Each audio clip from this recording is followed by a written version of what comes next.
blank range in a monstrous ambush-style attack just steps away from the White House. So that there was the President Donald Trump speaking on the fact that 2 members of the US National Guard have been shot and wounded close to the White House. 4 senior US law enforcement officials have told our US partner NBC News that the suspect they've identified is 29-year-old Afghan national Rahmanullah Lakhanwal. The president said in his speech there that he's confident that it is a foreigner, an Afghan national. He was very critical of the former President Joe Biden and the Biden administration. He also confirmed in that speech there that an additional 500 troops will be deployed to the streets. So some strong words there by Donald Trump. We can now bring in our US correspondent, Mark Stone, who's in Washington for us. Mark, good to have you with us. Some strong words there from the president.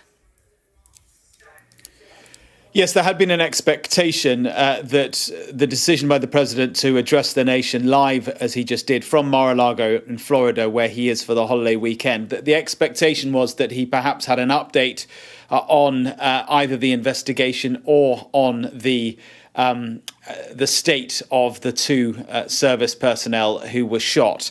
He didn't. Instead, it was an overtly political statement that he made. We knew already that they are in a severely that they're severely injured in hospital. We knew already that an Afghan national had been detained and that his name was Rahmanullah Lakhanwal, as you say. The reports were that he arrived in the United States in 2021, but no more was known. What the president did was to build on that in a very political way. As you said, he blamed the Biden administration for having allowed this man into the country, assuming that that is what happened, and we don't have any details from the law enforcement agencies or the immigration department at this stage. I'm sure that will come in the hours ahead. 2021 was, of course, the time when the American administration, the Biden administration, pulled out of Afghanistan, and it indeed was absolute chaos.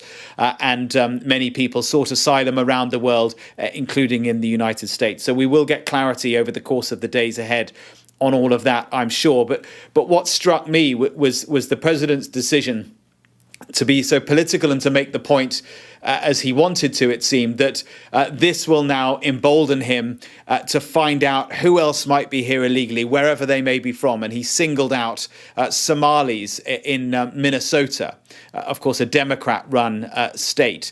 And I guess the concern will be that this will embolden those who already have a problem with immigrants to cause added trouble.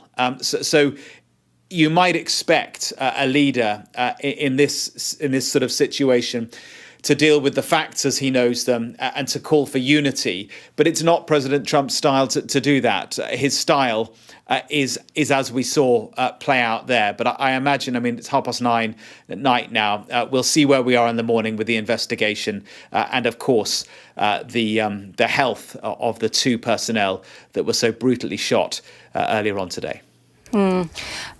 Mark, thanks so much for being with us and giving us that update. Mark Stone there for us in Washington. Now, 3 men have been arrested over a large fire in Hong Kong, which has left at least 44 people dead and nearly 300 others unaccounted for. Reports suggest the fire spread along bamboo scaffolding, engulfing at least 5 neighbouring apartment buildings. Sky's Emma Birchley reports.